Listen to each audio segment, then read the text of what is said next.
the teams here at a BEAD Implementation Summit. And so I just wanted to jump on and say, welcome to the fiscal year 2024 Virginia Telecommunication Initiative, how to apply. And so, as usual, housekeeping rules, this is being recorded and will be posted to our website along with this.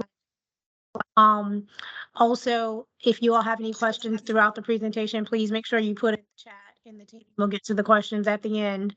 And if you're on the phone, the team will make sure that they reach out to those on the phone at the conclusion of this morning's presentation. Again, thank you so much for joining us, and I hope you enjoyed. With that, Caroline, I'll pass it back over to you guys.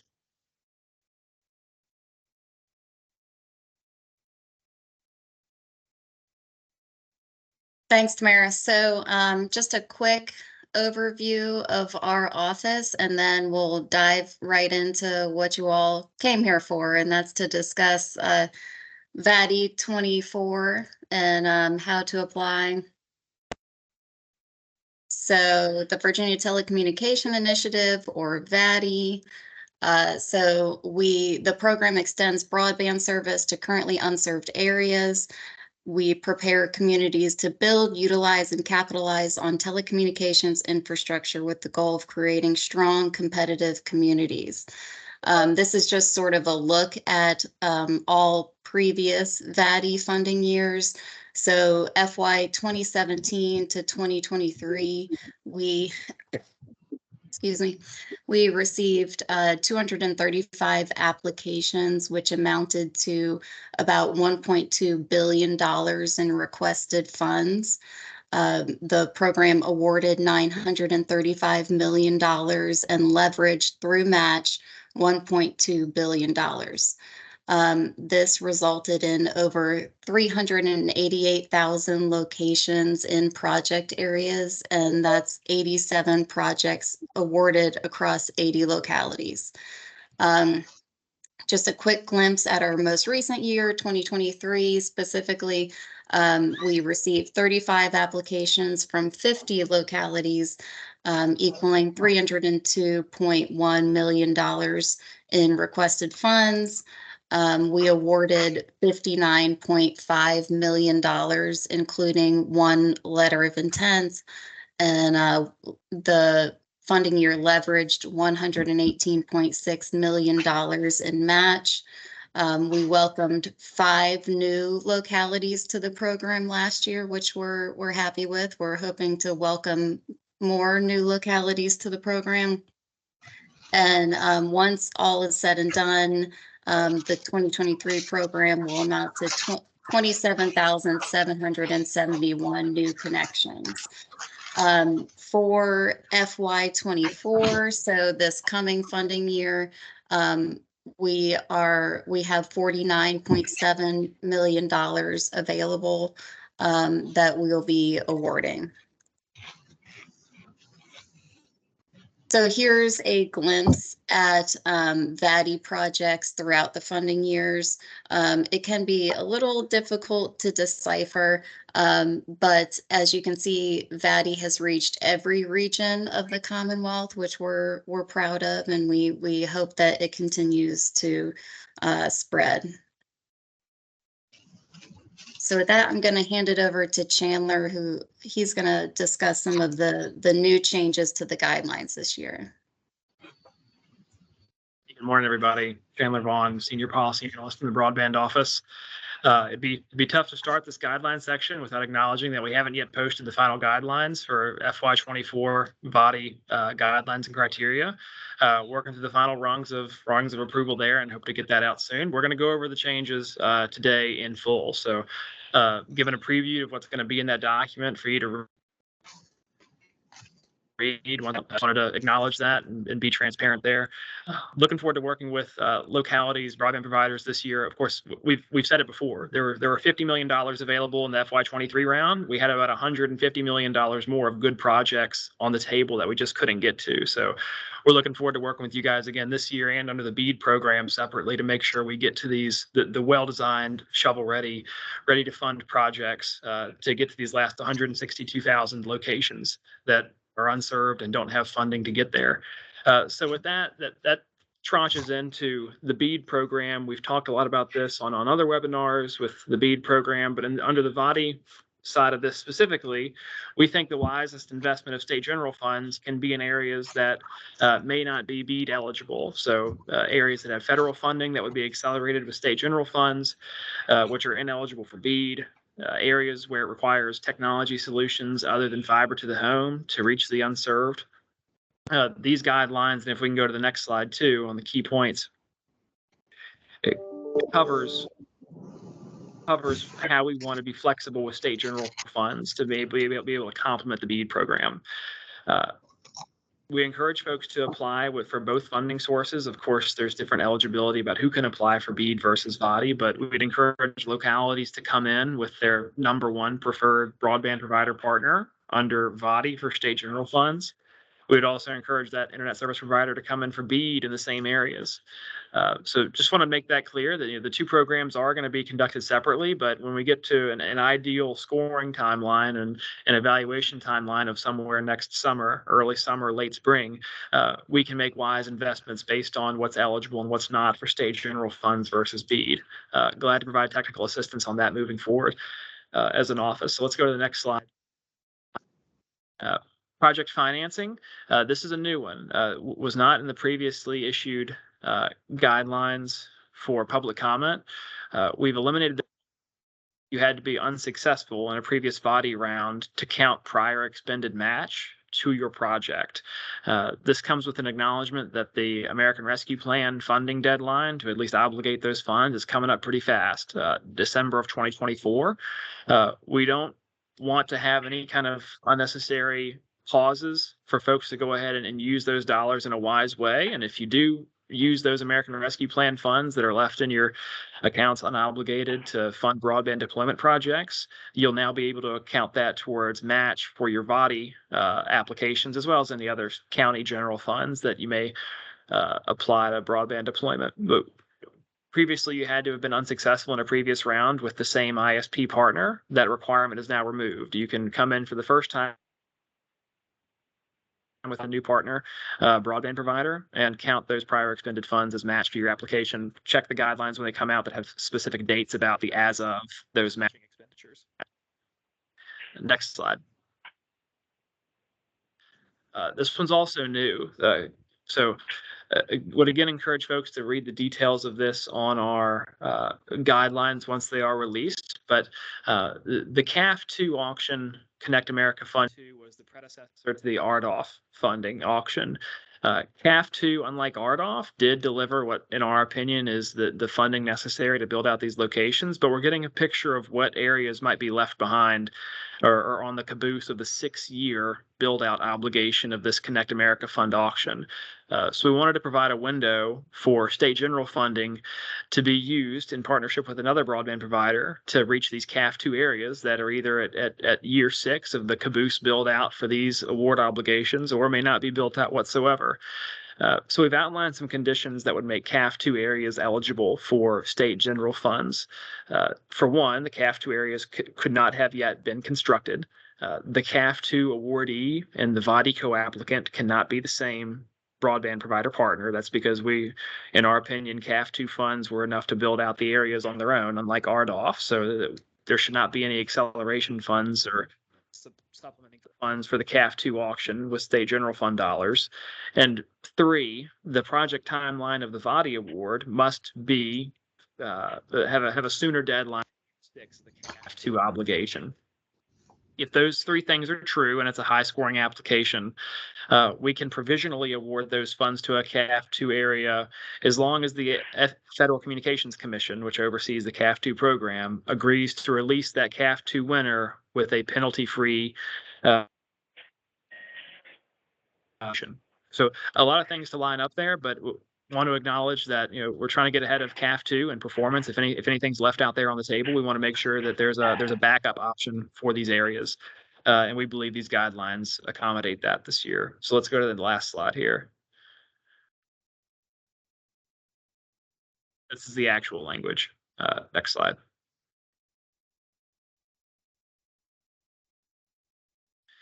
And we've talked about interaction with BEAD. So again, just want to make sure that folks are coming in for both opportunities, provide us the maximum flexibility to consider both proposals under both programs, because that helps us make the best decision about what's eligible for BEAD, what's eligible for state general funds, and to channel those in the appropriate places.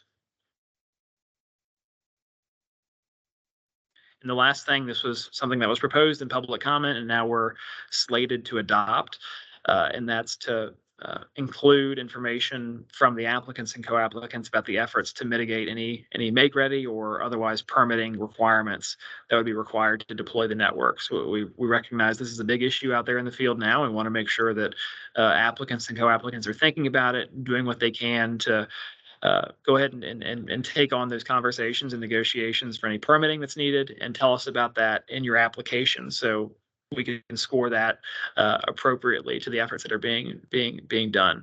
So with that, I believe that covers all of our guidelines changes. Again, happy to cover more of those in technical assistance and explain the how. Wanted to provide that as an update, and look forward to releasing those guidelines so you can read the exact language. And now I believe I'm turning it over to Amar to talk about the technical components of the applications. Thank you, Chandler. Good morning, everyone, and thank you for joining our webinar. My name is Amar Omari, and I am a Senior Telecommunication and Broadband Project Manager. Today, can you go to the next slide, Caroline? Today, I'm going to be talking about accessing the application and submitting the required information and documents for your VATI 2024 application through our centralized application management system, what we call CAMS. First, I'm going to start with a few tips or a few introductory items. And number one, you can always reach out to us for technical assistance, but you'll find really useful information about CAMS and how to use CAMS if you check the CAMS user guide. After my presentation, I'm going to put a link in the chat box, for the user guide. 2, create application early. 3, unit of local government must submit all documents. So while a consultant or a co-applicant can help fill out the application, only the unit of local government can submit the documents. Google Chrome is the recommended browser, and please save often by clicking Save this tab. And also, please ensure that your organization profile is up to date. Next slide, please. Now, I'm going to walk you through the actual steps on how to access CAMS and how to apply. Number 1, log in to CAMS. 2, click apply in the navigation bar at the top of the page. That's the apply, in the rectangle on top. 3, select a program from the drop-down list. In our case, that's going to be the VATI 2024. Then click go, and then click apply at the bottom to initiate the application for that program. And again, in our case, that's going to be the VATI 2024. After you do so, it's going to take you to the next page. That's going to be the next slide. As you guys can see here, there's 5 different tabs on top: project information, project budget, narrative information, attachments, and additional information. Project information, that tab, you are required to enter or fill out the general information about the project. Then the second tab, that's the project budget. This is where you fill out the requested amount from VATI and also the other fundings. That's the match committed to the application. The third tab, that's going to be the narrative information. This is where you fill out the narrative section of the application by answering the questions. You're going to find questions in that tab. Please answer all the questions. Then the last 2 tabs, I'm going to explain that in the next slide, please. All right, so this is the 4th tab, that's called attachments. This is where you're going to have to upload attachments into CAMS and submit them. Please make sure that you use the template whenever is provided. As you guys can see here, for example, the third item is RDOF awarded areas included in VATI application. Use template provided. So whenever you see that, please use that template. And in order to access that template, just click here. That's a hyperlink that's going to take you to the template. Please download it, fill it out, then upload it into CAMS. And the 5th tab, that's additional information, allows you to add more information in case you need to do so. Next slide, please. Part of the attachments that you guys need to submit into CAMS is the shapefile requirements. A shapefile should be in .shp format as extension of the file. Must be functional and usable in ASRI ArcGIS Pro. That's the software that we use for to read those shapefiles. Also must be submitted into CAMS into a zip folder. So you have a zip folder. Inside that zip folder, you have shapefiles in .shp format. And we do require polygon and point shapefiles. For the polygon shapefiles, those polygon shapefiles must show general project area with names and passings count for each project area attached to the polygons. For the point shapefiles, those point shapefiles must represent each project passing in a single layer with address attribute data attached. For wireless projects and challenges, we do require RSSI heat maps. That's just a map with receive signal strength indicator in the application area accounting for terrain and vegetation layer. Next slide, please. In this slide, I'm going to talk a little bit about the Freedom of Information Act. Applications submitted through CAMS must only include information that is open to the public. So anything that is submitted into CAMS that is FOIAble, we can share that with the public. Applicants may request to submit supplementary information to the application that include a FOIA exemption. And please remember the following. FOIA exemption requests must be sent directly to VATI at dhcd.virginia.gov. This is the email where you send your request. Applicants wishing to submit multiple FOIA exemption requests for multiple VATI application must do so individually in separate requests. So you have more than one application, you're going to have to submit more than one request. And please remember this, do not submit any documents until DHCD has provided a written determination. And please see our guidelines for more information about FOIA and what is eligible and what's not eligible. Next slide, please. In this slide, I'm going to share a few of the best practices. Please ensure that you are set up properly in CAMS. Again, you can reach out to us for technical assistance or check that user guide for more information. Start application early. Answer the question entirely. Create application in Word document and paste it into CAMS. We did find that very useful just to save time and also just to make sure that you have all those questions answered. Reach out for technical assistance. Have someone not familiar with the application review it. And also remember the primary applicant must click submit, not the co-applicant, not the consultant. And with that, I believe I can turn it over back to Caroline. Thank you. Thanks, Amar. Okay, so now that Amar has spoken to how to apply, I'm going to speak a little to the application questions, which is sort of how to get awarded. So I'm going to walk through the questions. In some of these slides, I have made some things that are notable and they're in red. These are going to be sort of cheat codes, if you will, so please pay special attention to them. They are things that are most commonly missed or misunderstood, or they're a good opportunity to score some extra points or not lose some points. So with that, we'll get started here. So first, a quick look at the timeline. So the application opens today, as long as the guidelines are finalized and we can post those, as Chandler mentioned earlier. The next date that is critically important if you're planning on applying is the notice of application. This is due on October 19th, 2023, no later than 11:59 p.m. Please note, DHCD staff is not going to be available after 5 o'clock, or at least may not be available. I'm not promising anything. So please get those applications submitted earlier. If you're going to have questions or if you run into snags with submitting them, it's just a good idea not to wait till 11:59 p.m. these need to be emailed to vati@dhcd.virginia.gov. There is a sample notice of application in our guidelines, so please refer to that. Like I said, it's critically important because if you do not submit a notice of application, you cannot submit an application. So even if you're on the fence about submitting an application, please just go ahead and submit that notice so that you're at least covered and you can submit later. And then the next critically important deadline here is, of course, when the application is due. That's due on 11:59 p.m. Same caution there about staff is not going to be available after 5 to assist.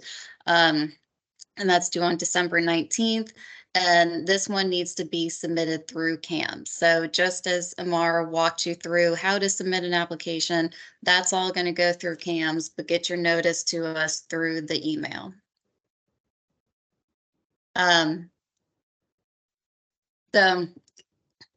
Eligibility. Eligible applicants include units of local government, so that includes towns, cities, counties, EDAs, IDAs, PDCs, school divisions, etc. These folks must have a private sector ISP as a co-applicant. Public authorities may also apply for VATI funds, but without a private sector investment. These projects shall not exceed 10% of the total VATI awards. And they will be evaluated alongside of all of the other applications.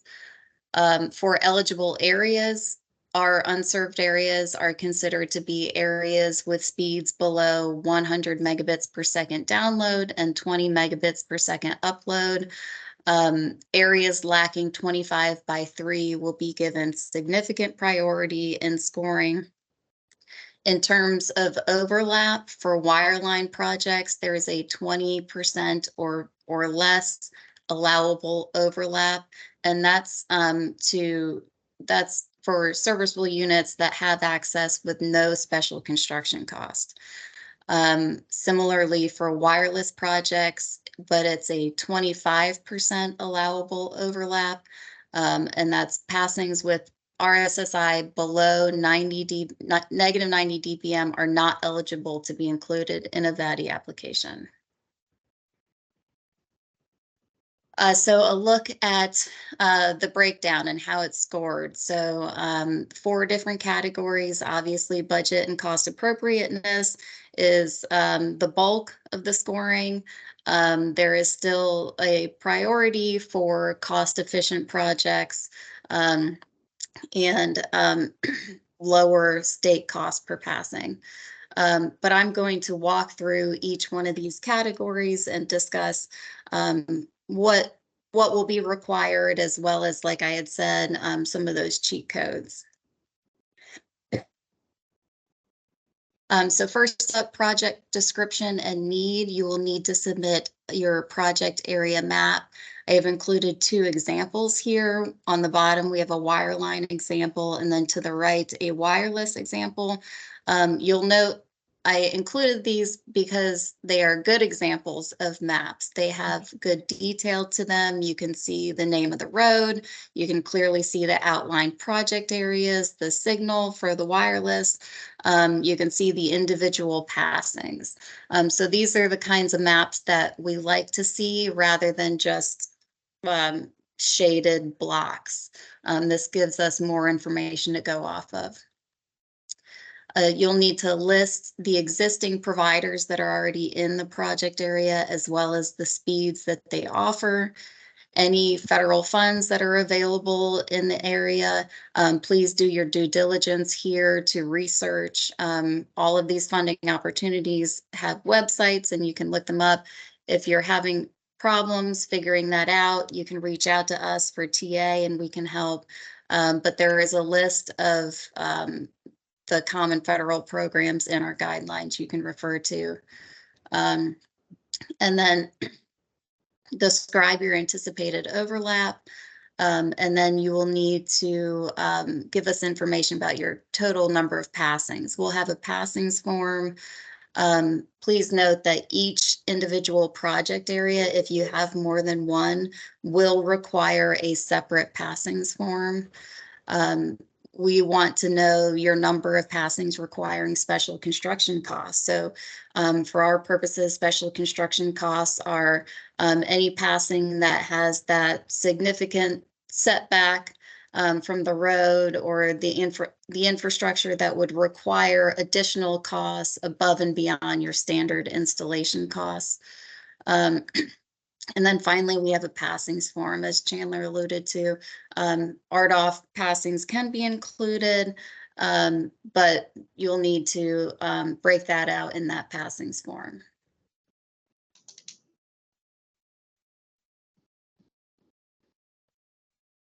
So the next category, project description and need.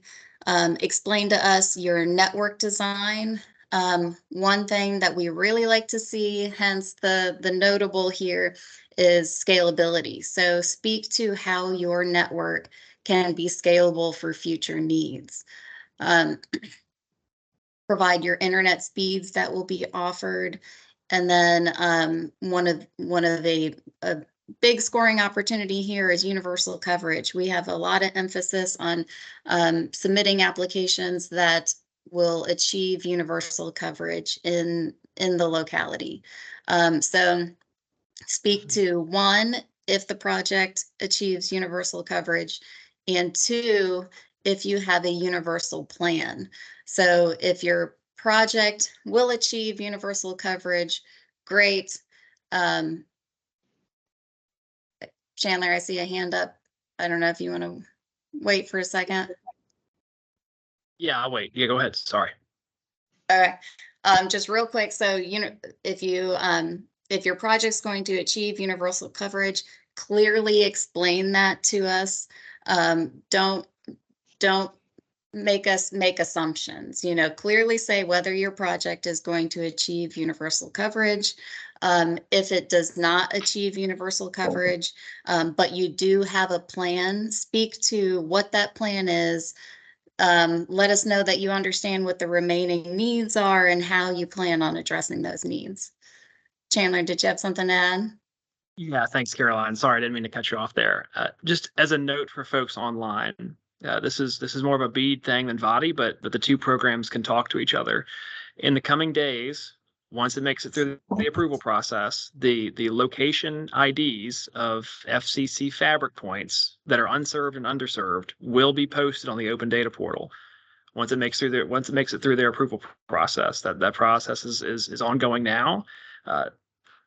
It would be unwise to not reference that list of unserved and underserved FCC fabric points when you're drawing your VATI application area. So either as a locality, you've got to go through a licensure process with CostQuest to be able to download what those fabric ID points even mean. We know that's frustrating and has a lack of transparency, but if your co-applicant partner is an incumbent in that locality, they can also access the fabric and look at it with you about where the unserved and underserved locations are that we've identified in the BEAD program that are not subject to a federal or state funded project area. Glad to walk through that in technical assistance and screen share where those locations are that we've done this analysis with. But wanted to flag that for folks. There does not need to be as much of a guessing game as there has been in the past about where unserved and underserved areas are. Contact our office and we can screen share and let you know where they're at and walk you through the process of getting your own data license to look at those locations and know what the location IDs mean. Great, thanks, Chandler. Yeah, definitely important to note there. And like Chandler mentioned, we understand the complexity of all of this, of BEAD and VATI and how they're going to work together. So I'll mention it now, I'll mention it again later. We're going to have TA sessions available every Tuesday, starting next week until application deadline. So please reach out to us to schedule a slot, and we are more than happy to discuss all of this. So project readiness, this is where you're going to speak to where your project stands at application. So how much thought have you put into it? How much planning, any engineering? Let us know where it is. Speak to your easements and permits. We really want to know that you guys have done the legwork and you've researched what will be required. And we know that often there's, final engineering is not complete, but we do want some level of awareness about these kinds of things. There needs to be an MOU or an MOA between the applicant, so the unit of local government, and the co-applicant, the ISP. This can be in draft form because obviously it might not be needed if you're not awarded. We understand that. So draft form is fine, but it needs to be there. Project timeline. Please do not send us a can spam version of a timeline. We want to see timelines that have been tailored to the specific project. We'd like to see not only those high level milestones, but the more minor ones that shows more thought and planning as well. Applicant and co-applicant experience, what are your experience with broadband projects and or grant management, and then speak to your matching funds. So there is a minimum 20% match requirement, and at least 10% of that has to come from the ISP. So the other 10% can be made up by the applicant, or the ISP can fulfill the full 20%. But there has to be at least 20% minimum, 10% from ISP.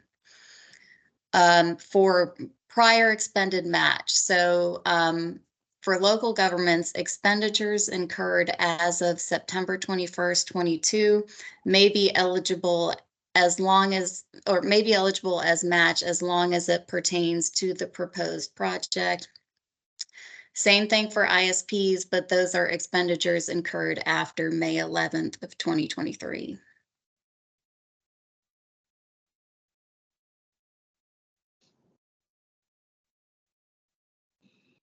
Continuing with project readiness, leverage. This is often a misunderstood area. So let me just define it again. We consider leverage to be non-match cash or non-match in-kind resources that do not qualify as match.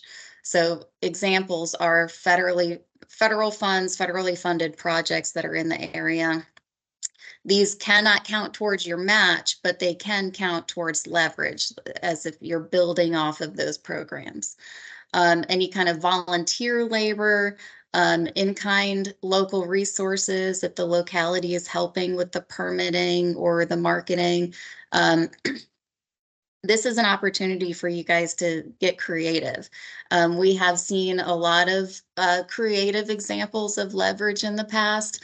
And as long as you explain to us why that should be considered leverage and why it's important for the project and benefits the project, we'll probably count it. But as long as you can explain it and it appears to be applicable.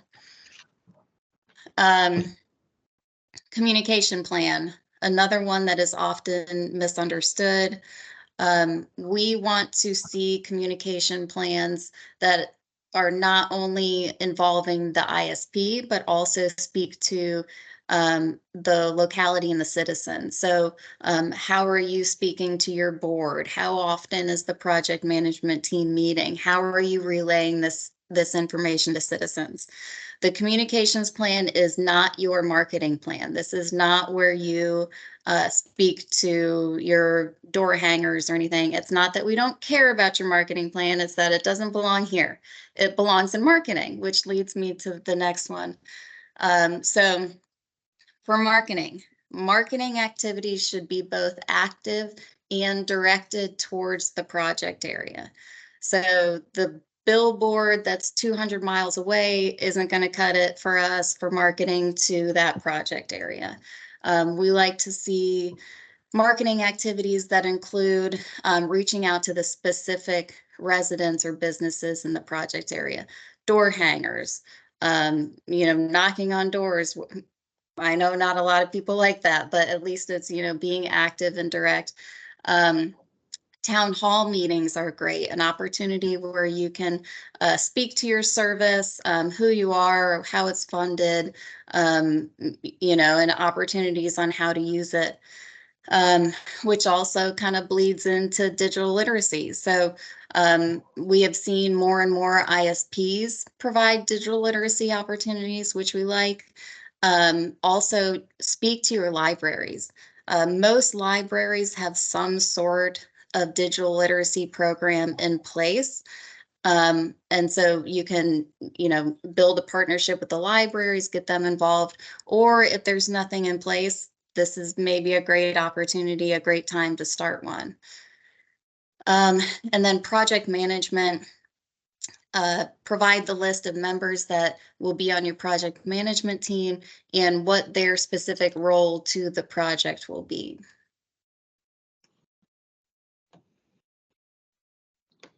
Budget and cost appropriateness. For budget, we're going to need a derivation of costs as well as documentation of supporting cost estimates. So what we really like to see here are the vendor quotes. So, hard evidence to support your cost estimates and not just letters from folks certifying that the costs are true and accurate. So we like to see those actual quotes. So again, FOIA exemption is a possibility if you need it, but that will really benefit you as far as budgets go. And then, of course, the cost benefit index, which is the state cost per unit pass. So, again, speaking to funding the most cost efficient projects, and one way to help this is to, of course, increase match, but we know that's not always going to be an option.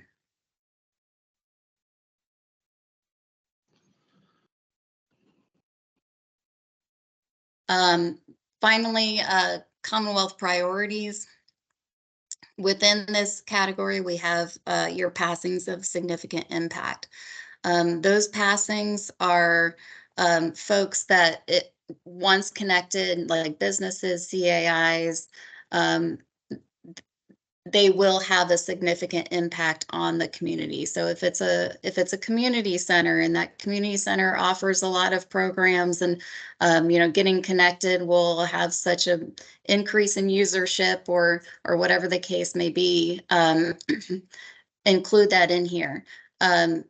Another opportunity to get creative. We don't know your project area like you know your project area. So if there is a passing that you think is really significant or will be significant if it gets connected, explain to us why. Don't just list the businesses or the CAIs in this section. Tell us why it's important. And then same kind of thing for unique partnerships.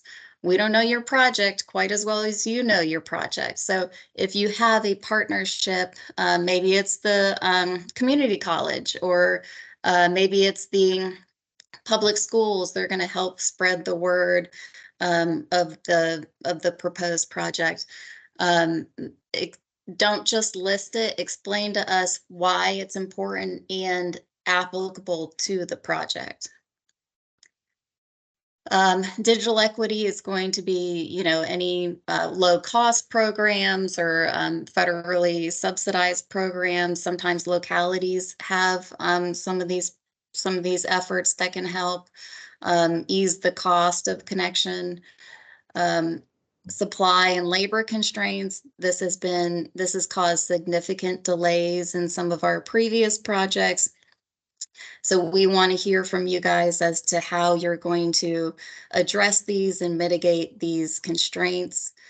And then similarly to make ready and permitting requirements. And again, Chandler spoke to this earlier in the presentation, but seeing a lot of delays around these. So demonstrate that you understand how that's going to play a role in your project.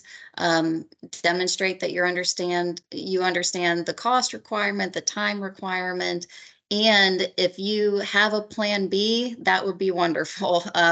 In case this barrier proves to be immovable, we would love to see that. Broadband adoption, does your locality or project have any programs that will promote smart farming or telehealth, kind of the smart uses of broadband? And lastly, so attachments. Amar spoke to it too. I'm going to bring it up again and beg that you all label your attachments as noted in the guidelines on page 22. So you can see on the right under number 1, it says label attachment, attachment 1 project area map. So your project area map should be called attachment 1 - project area map. We receive a lot of documents when these applications start rolling in, and this will just help sort through it. Also, all attachments must be in PDF format. Next steps, like I mentioned, key dates. Application is opening today. Once those guidelines are approved and posted, October 19th, that notice of application. Once again, you cannot apply on December 19th if you did not submit a notice of application. So get those in. Your application will be due on December 19th. As Amar mentioned, the earlier you can start your application, the better. Not just so that you don't miss the deadline, but you can also start working through those tricky little nuances of CAMs that seem to always pop up. Also, we can see when you've started an application. So by you starting an application also might allow us to, reach out and offer technical assistance if needed, or as we get closer to the deadline, check in and make sure you're good to go.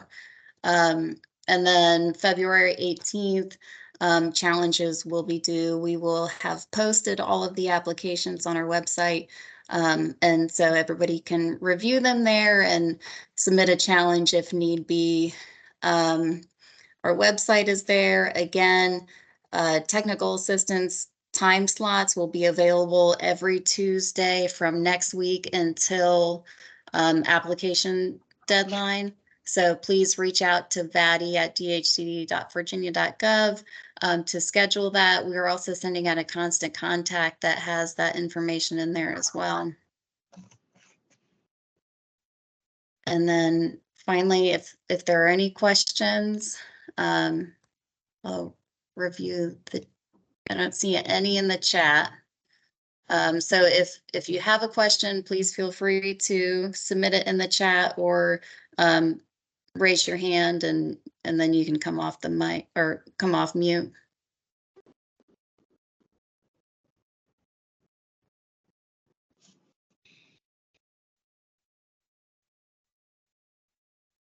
Okay, I see Mike's hand up. Go ahead, Mike. Hey, thanks again, everybody, for putting this together. It's a great service to the Commonwealth, and it's been wonderful to work through it all these years. Just a couple of CAMS questions, and I always hammer on these. The PDF applications from 23 are a good source for people who want to resubmit. So they can grab those PDFs and take content from them and put them in Word. So that you have a Word copy of them, or there's a way to convert the PDF to a Word document. So once again, you're going to save off to Word. But I'm getting to my question, okay? So I know there's no way to like reissue the 23 applications so that they're pre-filled for someone who wants to do their 24 application. That would be, a great service and save everyone a lot of time. But my question is about the templates. There's a lot of work that goes into building those templates. And 23, I think there's a lot of work that went in. My question is, have any of the templates changed? And can we just consider reusing those templates for the 24 application process. Yeah, so Amar can correct me if I'm wrong, but no, none of the templates have changed. They should be the same as last year. So if you just want to review them and make sure that they're still up to date and accurate, that would be fine. Okay. Another quick one while I still have the floor, and then I'll shut down. Do you have examples of the MOU and MOA? And I would recommend to everyone, when you put together those MOUs and MOAs this year, make sure you have a distinct list of addresses. So every address that's going to be in your application should be with your partners or your broadband service provider, so that they know these are the addresses that are going to be included in the rollout. So I guess the question quickly is, are there examples of good MOAs or MOUs? So we have received a number of good MOUs and MOAs. I can't remember off the top of my head if they actually list the addresses, Mike. Okay, I know they, yeah, this year they have to, I guess, because of the fabric, but yeah. Yeah, and we would have to look into whether or not that was something that we could just openly share, or if we had, yeah. My Okay. other recommendation They're in is, everybody's application. So, I mean, without digging through all the old applications, that's all I'm trying to get at. yeah, Anyway. yeah. And maybe that's the way to go. We can direct you to, let you know who had a good one, and then you can find it. I'll check and see if Okay. that's information where you can share. Okay. Thank you again for all this. Appreciate it. Let's see. I see Joe. Do you want to come off? Hey, good morning. Thanks for hosting this today. My question is about the fabric that Chandler had mentioned earlier. Do you know if Virginia is planning to administer the Tier D licenses? I know, most people have the Tier 2 that limits to the counties they serve, but is Virginia going to use the Tier Ds to open up that fabric to those counties outside of current territories? Appreciate the question, and apologies, folks, for the background music, but the restaurants we were camping out in decided to start up a soundtrack. So we got some nice background noise, but regardless, appreciate the question. I think maybe we need to get on the same page of understanding of the CostQuest license. Our understanding is that if a broadband provider wants a Tier D license to see the fabric statewide, not just in the localities you're an incumbent in, you have to go to CostQuest for that. Same thing with the Tier E license for local governments and nonprofits. Our understanding is we don't administer that as a broadband office. You got to go to CostQuest for it, which was the comment earlier about if you're an incumbent in a locality that wants to partner up on a VATI application, of course, that would be helpful. In terms of viewing the fabric, right? We're not encouraging you to partner with incumbents. If you do or don't, that's fine with us. But yeah, that was the background. That background of that question. One other item of clarification is you are going to have to use volume 2 of the fabric for everything we do. Just as a footnote to that, that's what we calculated the unserved locations based off of. Very helpful, Chandler.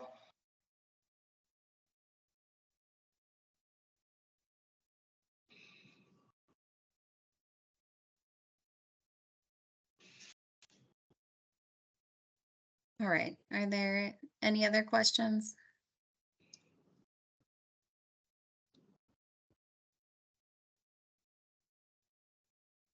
Okay, I'm hearing none. I do want to take an opportunity. One of my early slides had the wrong funding amount in it, so I just want to correct it so there's no misunderstanding later.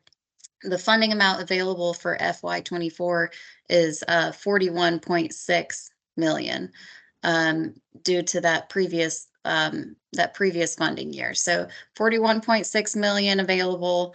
Again, technical assistance is always available. Let's see, there's one more hand that reached up. I can't quite see who it is. Okay, Tom, go ahead, Tom. Thank you. So if we are submitting shape files for all locations in a VATI application, and the proposed volume 2 for B comments say there's going to be some removal or rescoping of awarded VATI projects, would it make sense to require all VATI shape files include the BSL ID for every single location? Good question. I think if you submitted that would remove any potential margin of error we have in translating the two files. But no, it's not a requirement of the guidelines that you submit the BSL ID in your VATI state general fund application.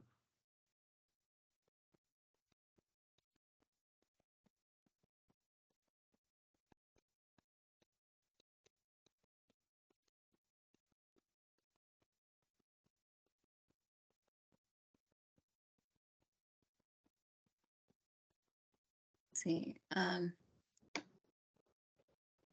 We have another hand. Let's see.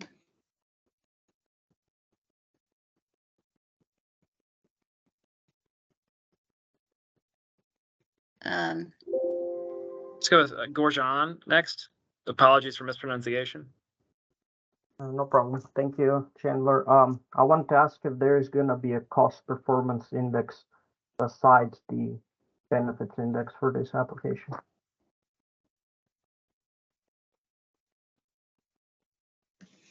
I can take a first swing at that one.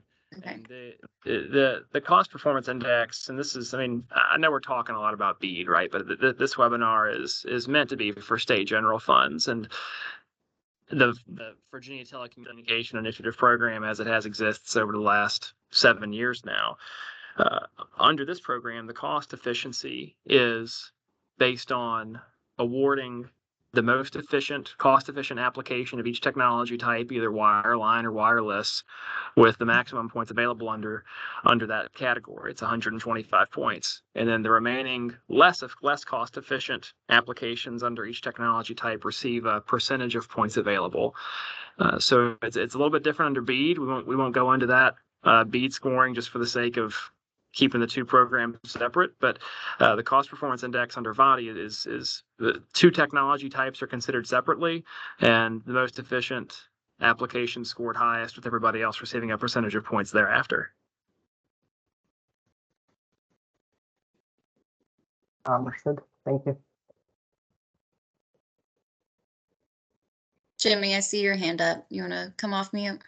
Yeah, thanks. So, Chandler, I didn't understand what you said a second ago about using the BEAD Volume 2 locations for the VATI applications. Could you say that again?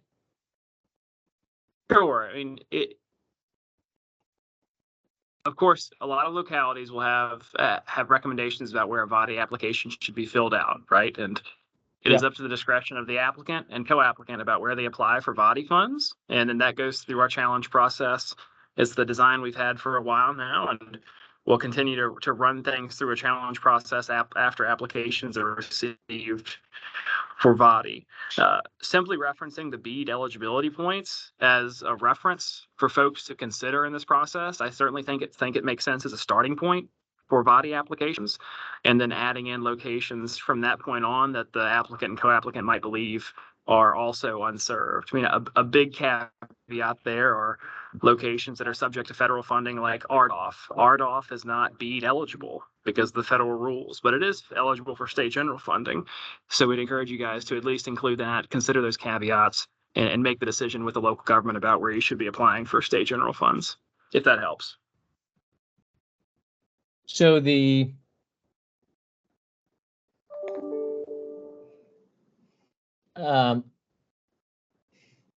sorry. So talk about then the interaction between the BEAD challenge process and then the determination of which locations are VATI eligible this round.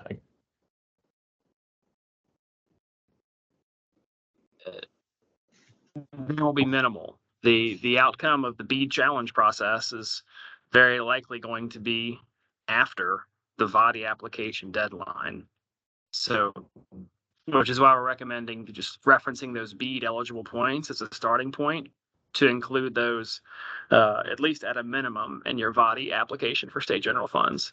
The BEAD eligibility points will come out either this week, next week, or certainly next week. If they're in October, we've got a problem. But The we just use those as a starting pre-challenge, point. the BEAD starting point for the BEAD challenge process will be out soon. And you're encouraging people to pay attention to that, but you will not be using that to determine the served or unserved status for VATI applications. Is that right? Correct. That's correct. Okay. Okay, thanks. Appreciate it.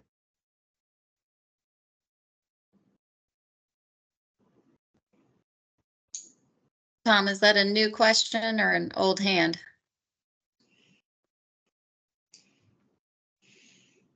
Old hand, sorry, I'm in the car. No problem.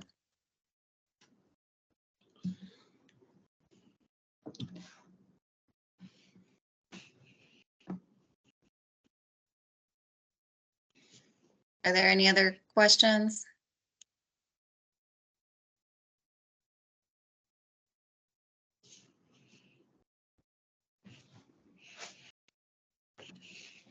Going once, going twice. Okay, well, certainly not your last chance to ask questions. Reach out to us, schedule some technical assistance if need be. This recording and will be posted on our website either later today or tomorrow. And, like I've reiterated, get the notice of application in, start your application early, reach out for help. But on the behalf of the Office of Broadband, I'd just like to once again thank everyone for attending and being a part of this program. We certainly appreciate all of everyone's hard work in expanding broadband in Virginia. And with that, I'll stop recording and we'll call it a day. Thanks, guys.